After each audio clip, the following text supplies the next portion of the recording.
Selamat datang kembali di channel YouTube Ikatan Kristen Nusantara (IKN).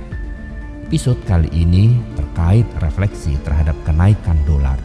Mengapa orang Kristen harus peduli dolar naik?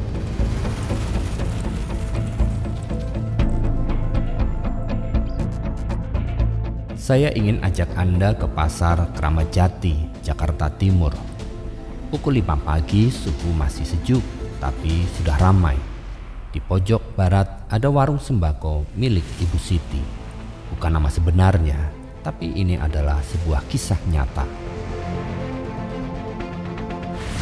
Tahun 1998, Ibu Siti kehilangan warung sembako miliknya. Rupiah anjlok dari Rp2.500 ke Rp17.000 per dolar dalam hitungan bulan. Hari ini, Mei 2026, rupiah kembali menyentuh angka yang sama. Ibu Siti sudah tidak ada, tapi warung-warung kecil di sekitar kita masih ada dan mereka sedang berjuang lagi. Saya sering dengar orang bilang, dolar naik itu urusan Bank Indonesia, urusan pengusaha, urusan yang main saham. Tapi kalau Anda percaya pada Tuhan, atau bahkan kalau Anda cuma percaya pada kemanusiaan, kenapa Anda harus peduli? Karena dolar naik itu bukan cuma urusan angka di layar ponsel.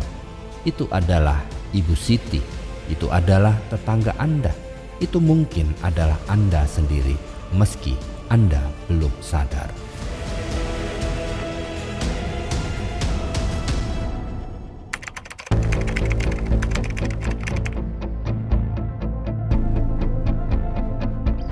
Dulu tahun 2019 saya jual minyak goreng 12.000 per liter. Sekarang 22.000. Tapi yang beli sama, penghasilan mereka sama. Jadi apa yang terjadi? Mereka beli setengahnya atau nggak beli sama sekali.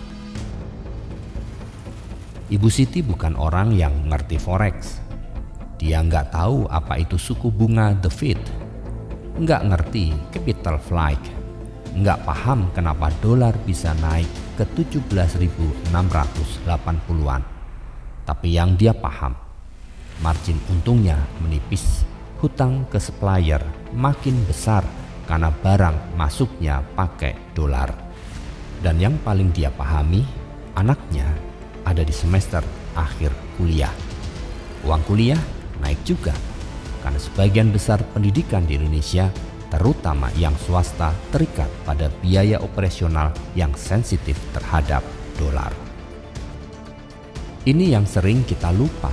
Ketika dolar naik, yang pertama teriak adalah pengusaha besar, importir, eksportir.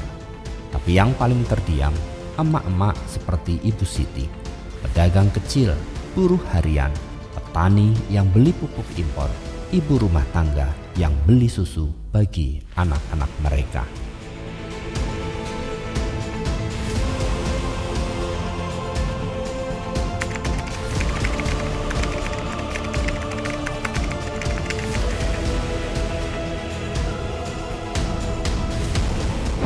Sekarang saya mau mengajak Anda buka Alkitab, bukan untuk sermon, tapi untuk melihat apakah Tuhan peduli soal dolar naik.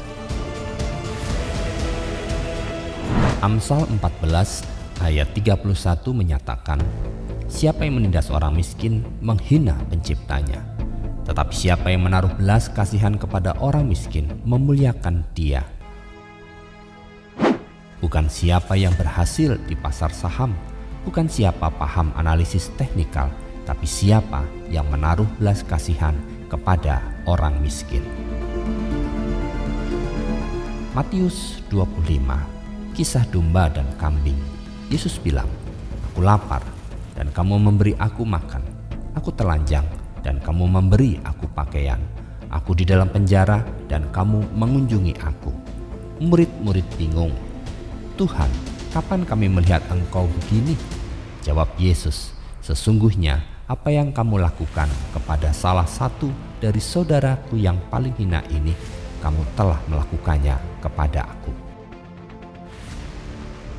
Saudaranya yang paling hina bukan CEO, bukan influencer, bukan politisi, tapi Ibu Siti di pasar. Tukang becak yang bayar sewa rumah naik karena pemiliknya adjust ke dolar.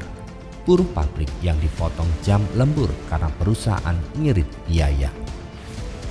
Jadi kalau Anda Kristen, Anda bilang dolar naik itu urusan duniawi, saya fokus kerajaan surga. Saya ingin sampaikan, kerajaan surga tidak datang dengan mengabaikan penderitaan di bumi. Yesus sendiri datang ke bumi, dia tidak tinggal di surga sambil bilang, itu urusan duniawi.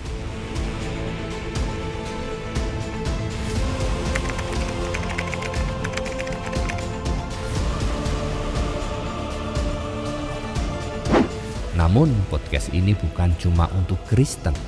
Saya mau ajak Anda lihat agama-agama lain juga punya sesuatu soal ini. Dalam Islam ada konsep zakat dan infak. Dalam Buddhisme ada karuna, belas kasih universal. Dalam Hindu ada konsep dharma, tugas moral untuk menjaga keseimbangan sosial.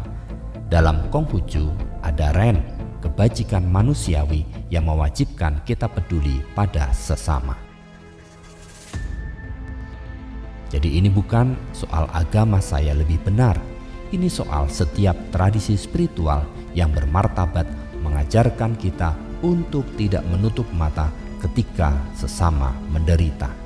Dan dolar naik ke 17.680-an itu bukan cuma angka, itu adalah penderitaan yang bisa kita lihat kalau kita mau buka mata.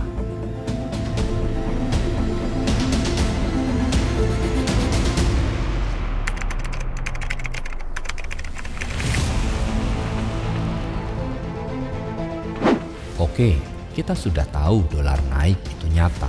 Kita sudah tahu Alkitab dan agama-agama lain mengajarkan kita untuk peduli. Tapi apa yang bisa kita lakukan?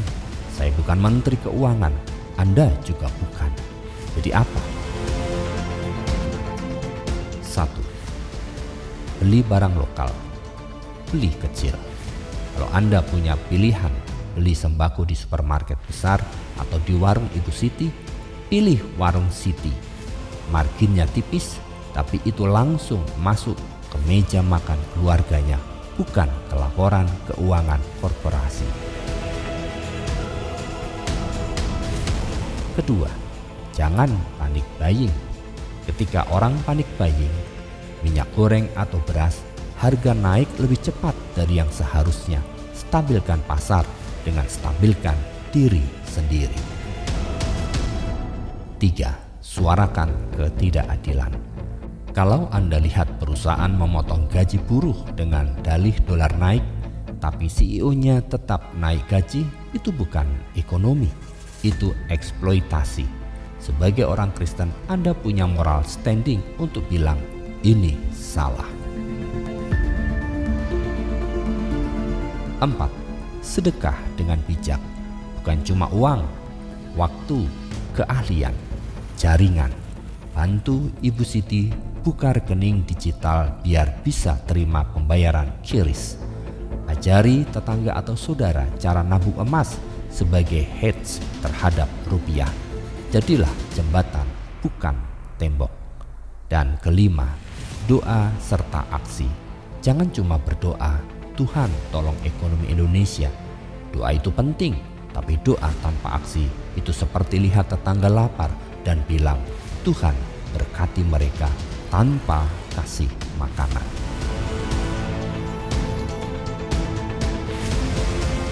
Kita kembali ke pasar Kramat Jati sore hari. Warung Ibu Siti masih buka. Dia sedang menghitung uang receh di laci kayu tua. Saya tanya, Bu, kalau dolar terus naik gimana? Jawab Ibu Siti, ya saya nggak ngerti dolar, tapi saya ngerti satu. Saya harus tetap jualan, saya harus tetap kasih harga yang wajar, saya harus tetap bayar hutang, dan saya harus tetap berdoa. Itu saja yang saya bisa, sisanya serahkan pada Tuhan.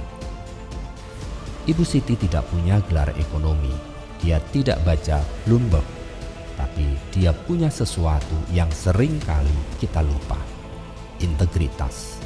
Ketika dunia goyah, dia tetap tegak. Ketika angka-angka di atasnya berubah, prinsipnya tidak. Jadi mengapa orang Kristen harus peduli dolar naik?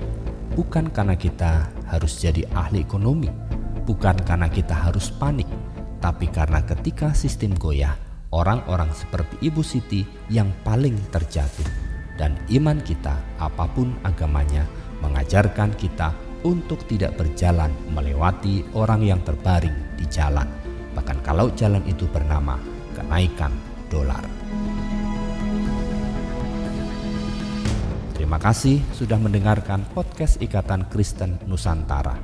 Episode ini saya dedikasikan untuk Ibu Siti dan jutaan pedagang kecil di Indonesia yang tidak pernah masuk berita, tapi menopang ekonomi negeri ini dengan tulang punggung mereka.